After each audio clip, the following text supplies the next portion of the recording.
In this video, we are going to discuss what communication is. Communication is a term so common and overworked, it is almost impossible to provide a definition that everybody agrees with. Just like with terms culture and literature, if you would ask a dozen people, you would probably get a dozen different definitions. But we are no quitter, that's why today we are going to give it a shot.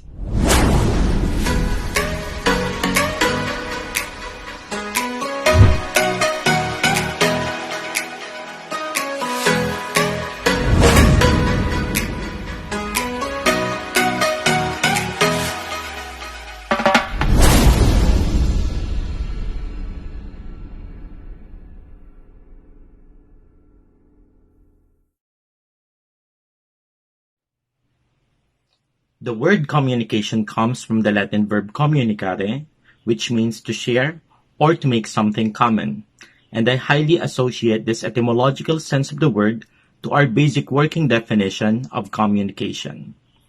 Communication is a two-way process by which information is exchanged within, between, or among individuals through a common system of signs, symbols, and behavior.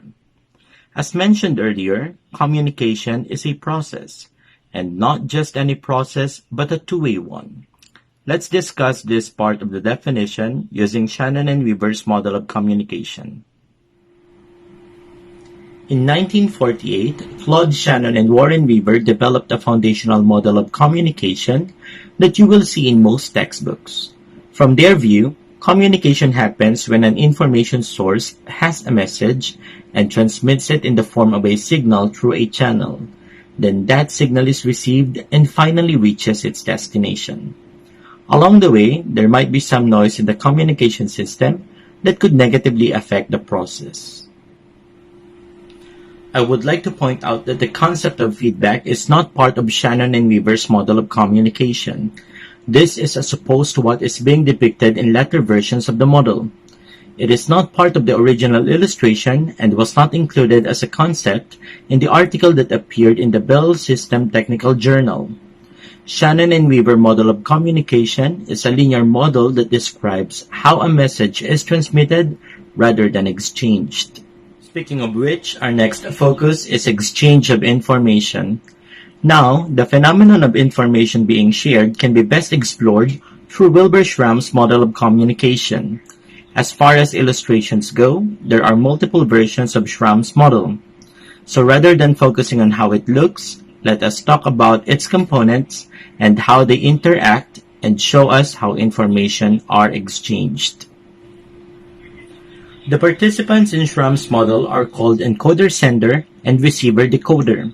He used a Venn diagram to show the respective fields of experiences of the communicators. Field of experience pertains to the totality of a communicator's experiences and knowledge, which affects the message formation or encoding and interpretation or decoding. The overlapping of these circles denotes a start in conversation. The bigger the overlapping areas, the stronger the signal becomes. Feedback is also included as an element in this model. The more the communicators interact with each other, the more information are exchanged, thus resulting to the expansion of their respective field of experiences. Let us proceed to discussing other key terms in our working definition of communication. Communication happens within, between, or among individuals. This part of the definition highlights the levels of communication, from doing it intrapersonally or talking to oneself to interacting with the public. Communication may involve different number of participants. Communication being done through a common system of signs, symbols, and behavior.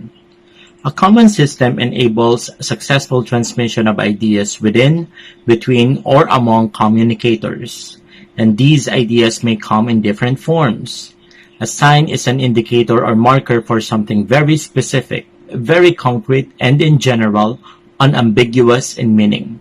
For example, road markers are called signs because they usually convey something very specific, like stop, a street name, or a certain speed limit.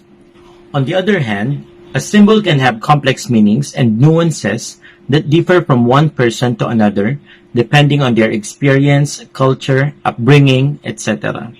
It conveys a message of deeper meaning and is open to multiple interpretations. For example, in Iran, Afghanistan, and parts of Greece, thumbs up is more of an obscene gesture, similar to saying F you. And lastly, behavior. Communicative behavior as a psychological construct influences individual differences in the expression of feelings, needs, and thoughts, a substitute for more direct communication. Say, someone who is trying to condole a friend hugs the latter. The friend appreciates the hug, but another person saw it and without knowing the context of the situation, ended up putting malice into it. Again, communication is a two-way process by which information is exchanged within, between, or among individuals through a common system of signs, symbols, and behavior. And that concludes this lesson. Thank you so much for watching this video. For updates on new lessons, please subscribe and hit the bell button.